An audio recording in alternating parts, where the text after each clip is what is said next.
اور پھر اس پیغمبر اعظم و آخر علیہ السلام کا جو پیغام ہے، جو صحیفہ ہدایت وہ لے کے آیا ہے، یا اس کے جو اپنے فرامین مقدسہ ہیں، ان میں سے ایک ایک پر غور کیجئے، وہ نوع انسانی کے لیے رحمت ہے۔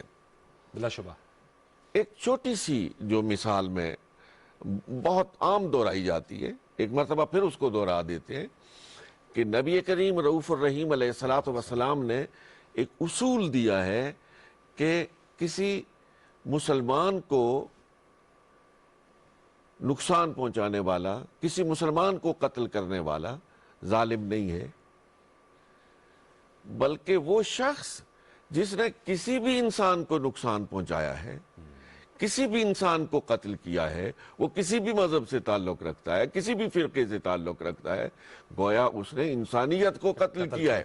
بالکل ٹھیک ہے۔ اور کسی ایک انسان کی جان بچائی ہے، جس کی جان بچائی، وہ کسی بھی مذہب سے، عیسائیت سے، یہودیت سے، ہندوازم سے، سکھزم سے، کسی سے بھی تعلق رکھتا ہے، اس نے گویا انسانیت کی جان کو بچایا ہے، انسانیت کی جان کو نقصان پہنچایا ہے۔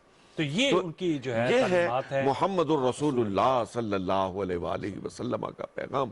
وہ صرف نوع انسانی کے لیے نہیں، ذرا تھوڑا سا اگر اس کو اور پھیلا وسیع کر کے دیں، دیکھیں تو سرکار علیہ السلام جانوروں کے لیے رحمت، سرکار علیہ السلام نباتات کے لیے رحمت، ٹھیک ہے، سرکار علیہ السلام فصلوں کے لیے رحمت، درختوں کے لیے رحمت، یعنی کائنات کی ہر شے ما سوا اللہ، اللہ کے سوا ہر چیز کے لیے محمد عربی صلی اللہ علیہ وسلم کو راحم بنا کر مبعوث کیا گیا ہے، رحمت بنا کر مبعوث کیا گیا ہے۔